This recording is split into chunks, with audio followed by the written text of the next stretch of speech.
Hey everybody, how's it going? Welcome back and to another session of Writing for Media. Okay, so appreciate everybody getting their assignments in on time. Looks like we're starting to correct the whole issue with some people are having with not seeing remarks or something like that. Which a couple people have said they've seen. I've actually been able to transfer some documents to Google Docs. Anybody has any issues with that, let me know. But one thing I got to emphasize though, and I'm really got to be clear about this again, this is not a class where you could just like watch all the videos at at halftime, midterm exam time and catch up. No, actually there's stuff going on every week. So now this assignment that I just gave you guys is actually this will actually be due on Monday, which is the day this will be posted. I gave it 2 weeks on this one, so really no reason at all for it to be late. So anyway, I showed you guys an example of a story that worked last week. And also there's a couple of chapters to look at, chapters 5 and 6. We'll get to that. These are probably the least necessary chapters in the book, to be honest with you. They deal with libel and that sort of thing, which is not something that is really, I would say it's nice to know, but not necessarily necessary to know for a young journalist at this point. You can almost, but what I'm going to talk about today will maybe help eliminate confusion about what libel actually is. And I'm guessing that maybe everybody has heard of that. It's basically how you get in trouble in journalism, essentially. Okay, and then you get sued. So anyway, so let's just one thing I want to make sure everybody knows is that they have a discussion point to rely on if they want. I want to I actually have a separate video that I'm going to share when I actually post which actually by the time you'll get this video, this will be posted. This is the rewrite for the online class reaction story, which is how I refer to it because it's specific. It's not about online classes, about the reaction too. So that'll be due in a week, February 27th. Okay. Then I have a guest lecturer coming in after that, which basically is actually, to be honest with you, is an old video I've been using for a while. But he'll be available to you, and it's actually when we really get into the more reporting end of things, the phase of this class, and he'll be available to you as a resource for the story we're going to do after this one. Okay. But anyway, so the rewrite will be posted, and it actually contains a video that I've used before on a previous assignment similar to this one, where I've taken discussion points and basically turned them into a story, and I show people how to do that following that lead, transition, anecdote, quote formula, essentially. Okay. Or, sometimes there's maybe a couple of anecdotes in a row, that sort of thing. Also, I have the sample from the story that worked. Thank you, Anna. That's also going to be posted in here too. Okay. So you'll post the rewrite to this entry. Okay. And that will go live on Monday. Okay. When this video is available to you. Okay. Now let's look at the discussion points actually. And as of this writing, I'm going to see there's actually 7 people who have contributed to it. Thank you for that. That'll also help with class participation. Basically, again, I'm looking for people to write about their experiences, basically how they feel about it personally, provide even some anecdotes. And these are actually students in our class.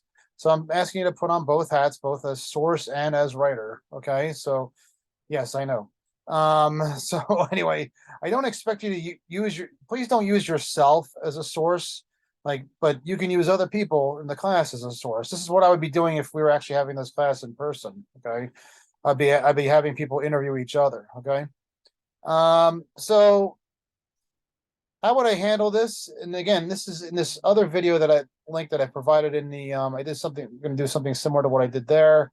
How would I handle this as far as like turning this into a story is concerned? I mean, what I'm seeing so far essentially is mixed opinions. And it's not just necessarily mixed opinions, like one person feels this way or another person feels this way, but maybe people feel like, that they actually have that they actually have mixed opinions within themselves about this whole thing. So let's see what we got here. And here's somebody who says, online classes are inferior to both. This is Christian, both asynchronous and in-person classes. However, you do think, I do think that the ability to have chance to answer professor questions, either online or person, would be beneficial. And then you have a person like Caitlin says, oh, she loves her online classes, that sort of thing. So these are essentially mixed opinions.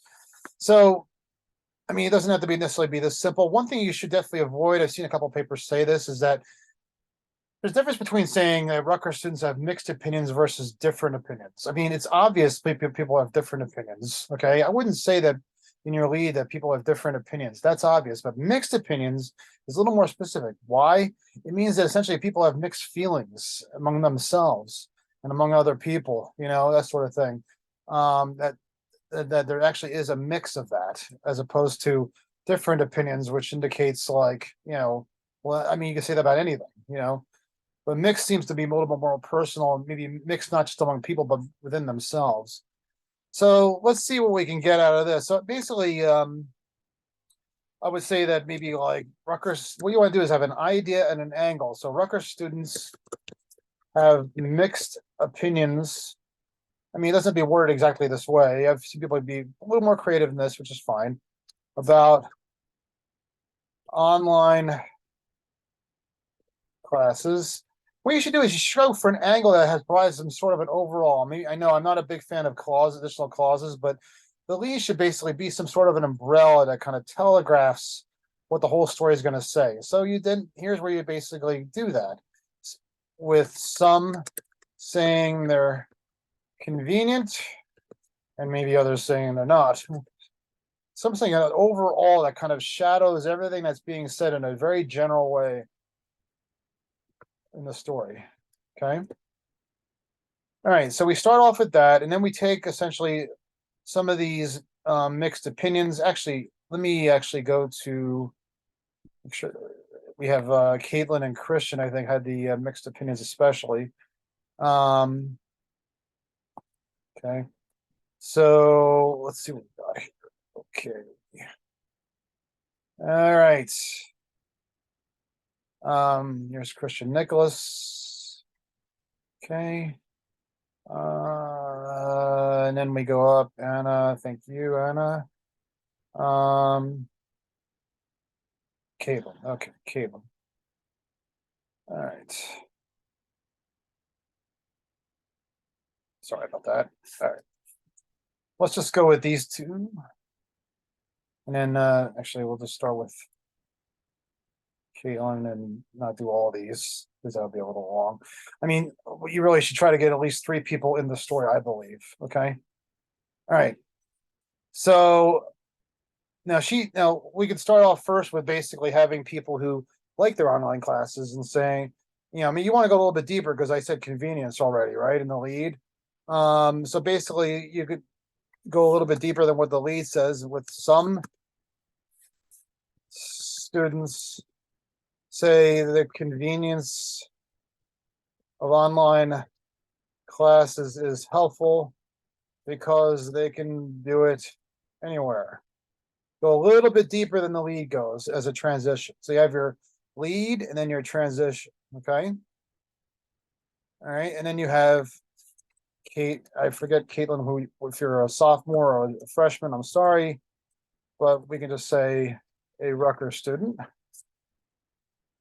And you want to paraphrase more than actually, again, like have a direct quote. You want to like use your own writing, okay, more so, okay, because your own writing is supposed to be better than the way people talk, okay. It's supposed to actually interpret, okay, what people are saying. Said she loves her online classes. We've already said that. And then have like some sort of anecdotal information here. And here we have it right here, a personal experience, saying she works almost full-time at her job. That's not something you need in a direct quote. It's actually something that's kind of a good as a paraphrase, as an anecdote, something that basically, again, is storytelling. We can be there, like where she's at her job, and seeing her being busy and that sort of thing. We can actually experience that. We're being told a story about this. And then and then seeing her basically going home and like trying to fit this in and like watching the videotape or whatever. And she can keep her work availability open. Period. And actually, like something like this actually works as kind of like a good emotional quote. Basically something that's actually personal and passionate. I love how I don't have to be at a certain place at a certain time, she said. Very good. And there's your quote. Very good, huh? So there you have it. Lead, transition, convenience. Oh my God. Right? Do I have that? No. Convenience. Yeah. The long class is helpful because they can do it anywhere. Okay. And then we have an example of a student who says that. It says she loves online classes. She works almost full time at her job and she can keep her work availability open. I love how I don't have to be at a certain place at a certain time. Okay. And then we can get into what Christian's saying. Okay. Others, however, say the classes are just not as good as in person. Okay. Christian Nicholas, a Rutgers student. Again, maybe you want to think about have an anecdote, a paraphrase anecdote here. So you have a transition. Other students say they're not as good.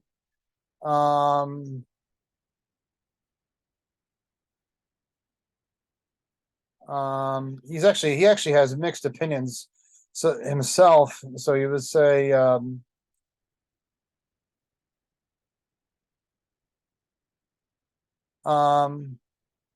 so you could basically say something along the lines of, said he maybe likes the fact that he can end his school day earlier and use that extra time for studying, blah, blah, blah. However, he does not like, you should have a said in here. He said he does not like having the ability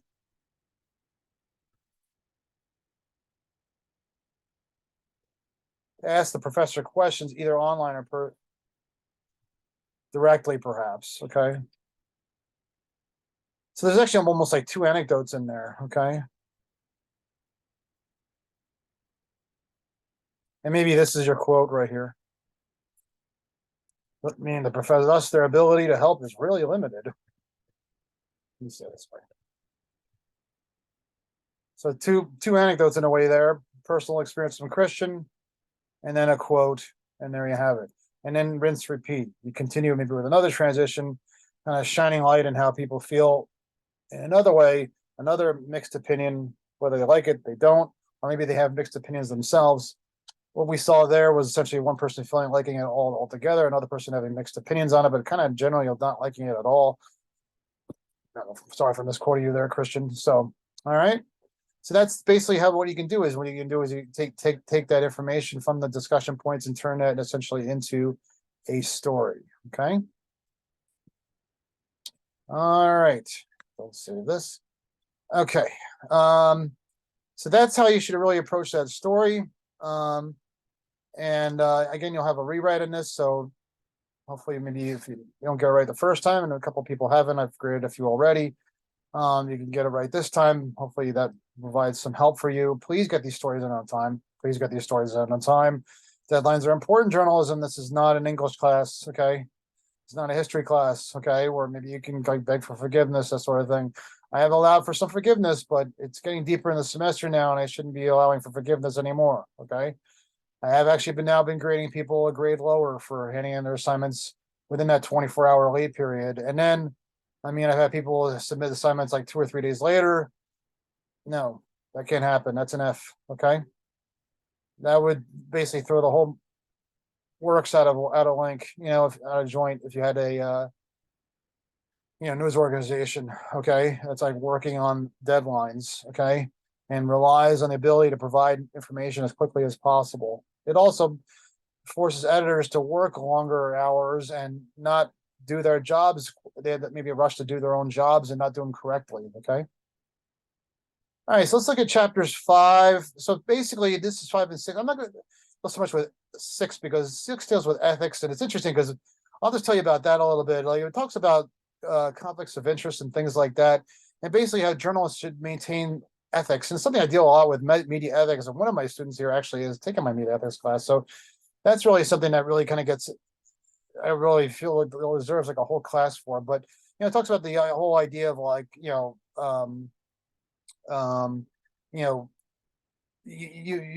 ethics is really like a selling point for journalists, and that basically you should maintain some standard of ethics, whether it's like something that basically some ethical principle that maybe some ancient philosopher has developed, or maybe like a teacher has conceived, or something like that. But I also say that, like, whatever you're raised with, maybe your parents or whatever, your gut check, what you determine as right and wrong should really be a part of your evaluation system, determining whether the approach you're taking to a story is correct or not, ethically correct. One of the things they raise interestingly enough, is actually the whole idea of interviewing friends. And just so you know, I've again, I'm talking about chapter 6 here. I've violated that rule here only because, I mean, what else am I supposed to do? I mean, some of you, maybe not really able to leave the house much or that sort of thing, and that's why you're taking this class. I actually personally don't have a problem with interviewing friends.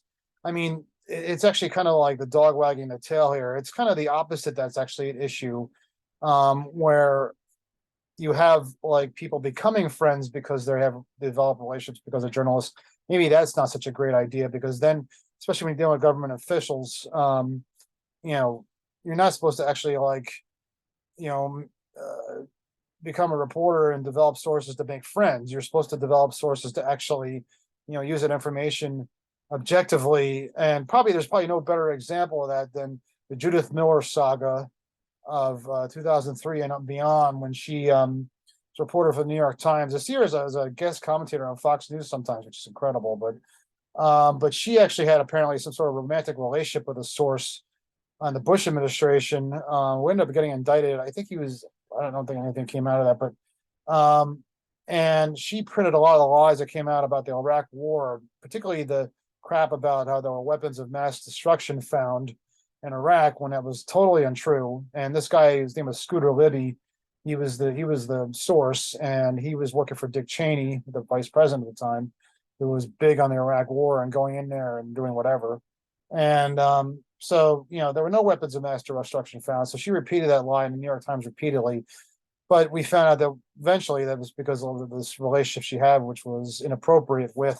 And that's the kind of thing you gotta be careful about, because a lot of people develop relationships with police departments, things like that. You get a little too friendly, and then they almost feel like that moral compass like kind of shifts. You suddenly feel like, oh my God, I don't want to hurt my friend.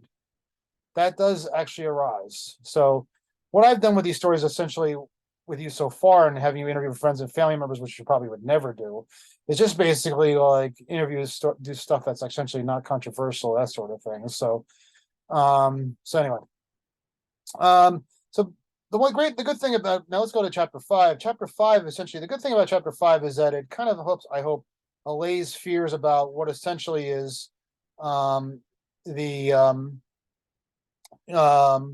like how you can actually be sued in journalism, okay, and whether you can actually be sued or not. And libel is actually there's a difference between libel and slander, just in case you don't know. Slander is the spoken word, which you don't really deal with so much in journalism, because you actually deal with the written word essentially. People can sue people for slander if they like yell or call somebody a name or something like that, or accuse them of stuff or something like that at a meeting. I shouldn't have gotten rid of that whiteboard, by the way, that I did before. But anyway, let me go back to that. I was actually using that as a way to kind of describe things. So anyway, 1 second here. I was actually using an old story. Anna's story. Congratulations, Anna. This is the story I passed around to everybody before.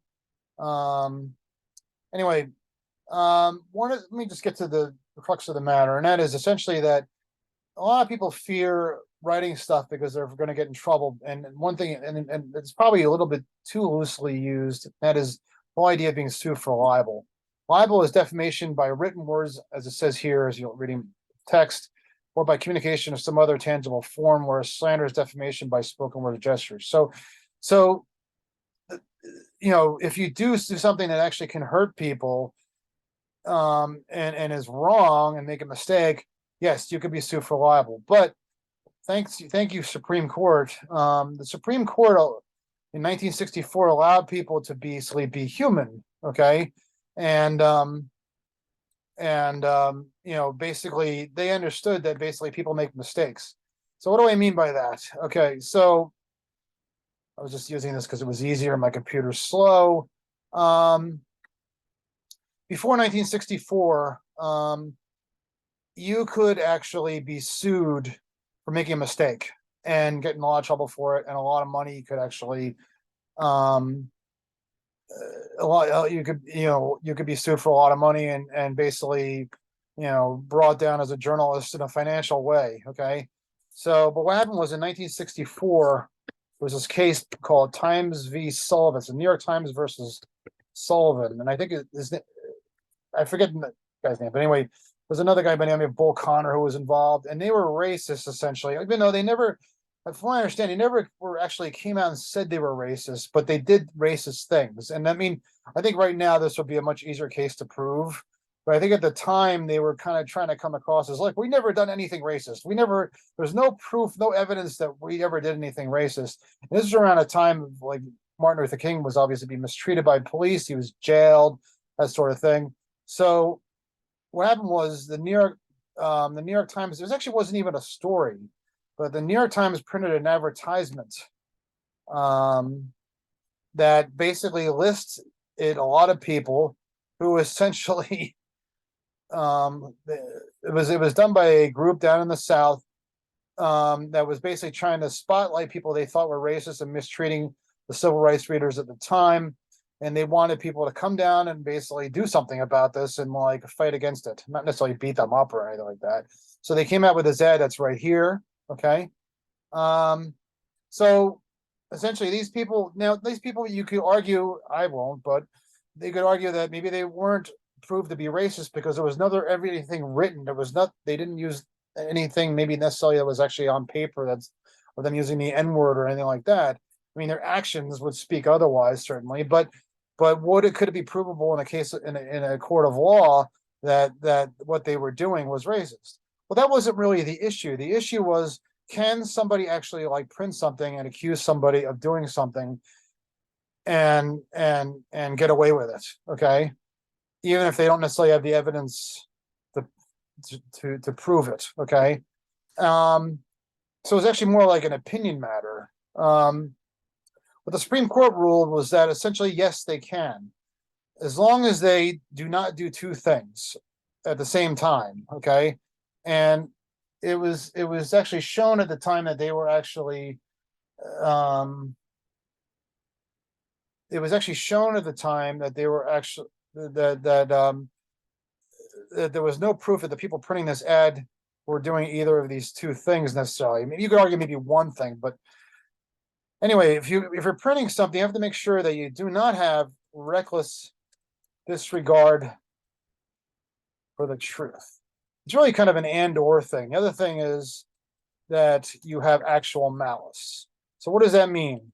Reckless disregard of the truth means that you don't have proof that what they're doing is essentially what they're doing. Okay. Now they were arguing, and that meant they didn't necessarily have the spoken word from them, but they had proof of what they were doing was racist, so they are allowed to do it. So the Supreme Court said that was not reckless disregard. It's their opinion that what they were doing was racist, so it wasn't reckless disregard for the truth. Okay. Actual malice means that they actually had intended to hurt them.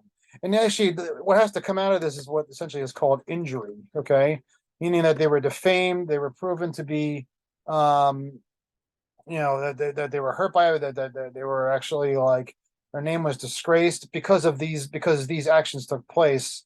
And actual malice was they actually intended to hurt them. and they could not prove that this ad was doing either one of those things. And what that did was it loosened things up for the reporter. It allowed the reporter to really like go beyond and even make a mistake, because if you make a mistake in a story, if you print somebody's name wrong, and you shouldn't, you actually don't necessarily doing it intentionally to hurt somebody, or you're necessarily doing it because you were showing like absolute abject disregard for the truth, that you were actually just being completely sloppy about it, which is a human error or something. So that's what allowed, and it allowed people to open up and basically do things like interview more sources. It allowed them to basically interview sources who maybe, you know, you would like to think are trustworthy or something like that, but then maybe they're human too. They'll make a mistake too. So maybe like you'll actually print a mistake because it was something a source said, but this time you can't be sued for it. Okay. So it allowed people to make mistakes essentially, and because they're human and that happens, and allowed sources to make mistakes because they're human and that happens. And it allowed people like the Watergate reporters to do things like, um, to the people who actually like wrote the stories that actually kicked Richard Nixon out of office, and the whole Watergate scandal happened in the early 70s. They were relying on sources at the time who weren't even putting their names to things. It allowed them to have flexibility to go after and do the things like really go more aggressively after the information. And sometimes you're going to make a mistake. That's going to happen, but you can keep going because as long as you don't make a mistake repeatedly, you know, then you're fine. Then actually maybe that would, if you made a mistake repeatedly, it was allowed to continue, then that would be maybe reckless disregard for the truth, because you make it repeatedly and there's a pattern there. If you make a mistake once, there's no pattern there. There's no pattern that would show recklessness. Okay. Anyway, so there's that. And if you could give me one more second there. Now, I believe that I actually showed this to you before, but again, there was a reporter by the name of Jason Blair a long time ago.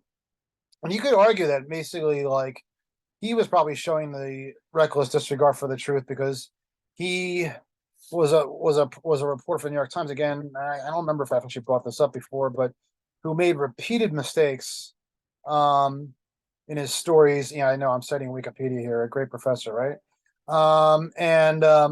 And it was allowed to continue essentially, even though people were aware of it. So, but it's actually really, my point is, it's actually really hard to sue somebody for libel, because in combination with like the whole idea, like, did he actually have actual malice when he was making up stuff? He was just lazy at what he was doing, basically. But anyway, he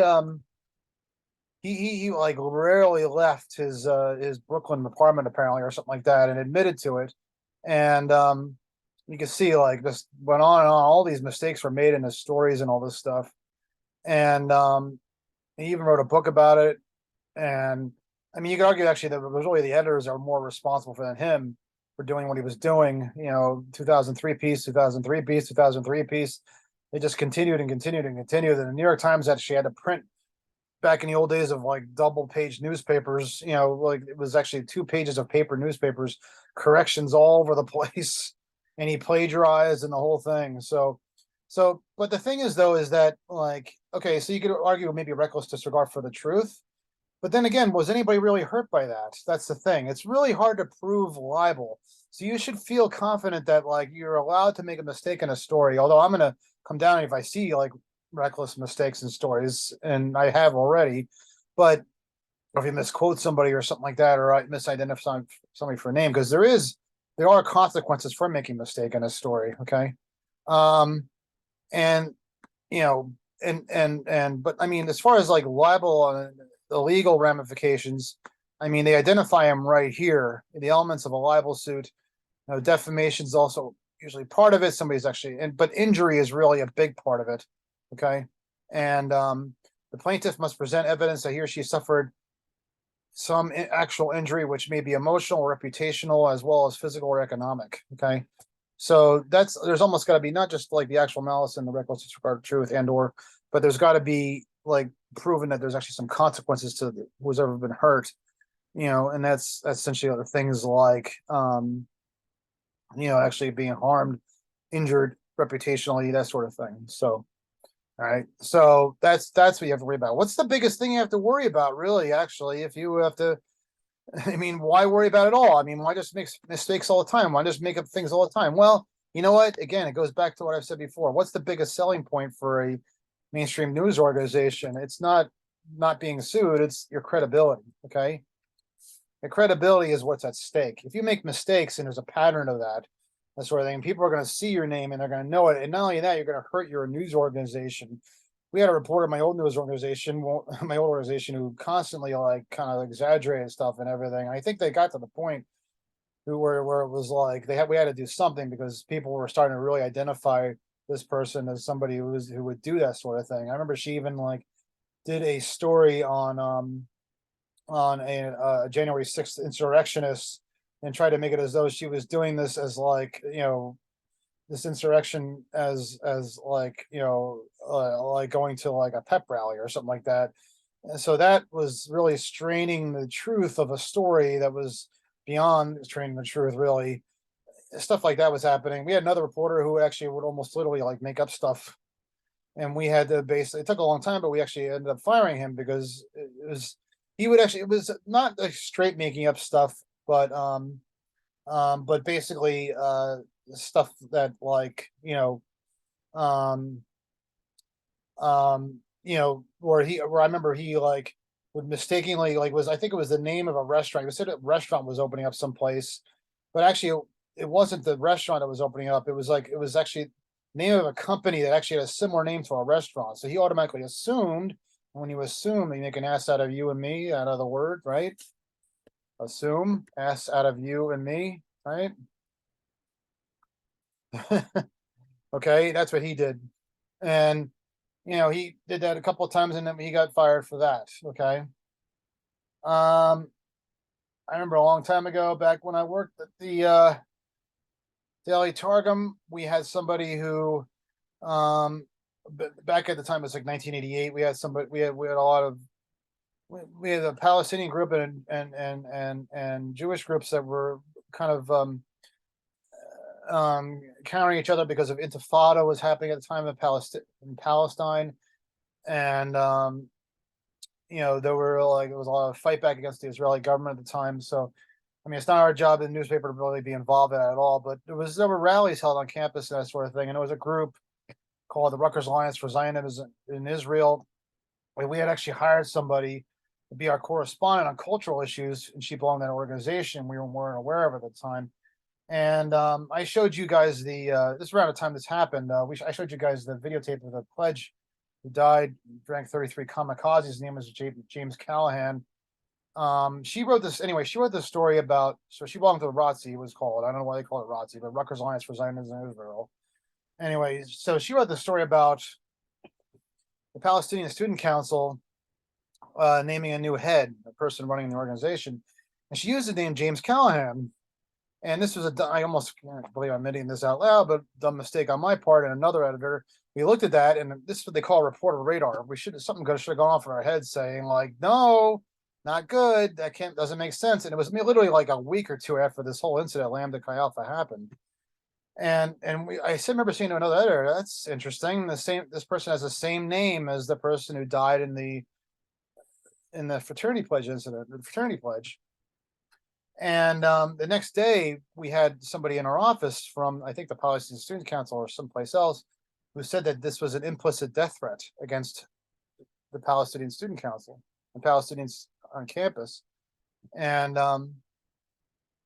so we were just kind of incredulous. I was a naive person from the Jersey Shore. I had no idea like this kind of thing could happen. I remember actually confronted this reporter about it, and I thinking that like this would not be an issue. And I said to her, and I mean, what do I know? I'm naive, right? I said to her, "Can you believe this person actually accused you of doing this?" And she actually said to me, "Yes, actually, I did make an implicit death threat." You can believe that. So we took care of that. First thing we did was we fired her. So I mean, I gotta tell you, you gotta be really careful about things like that. You never know that's actual malice right there. And so a lot of times we deal with names and that are not nearly as controversial in controversial settings will Google them just to make sure they're spelled correctly or their titles are correct.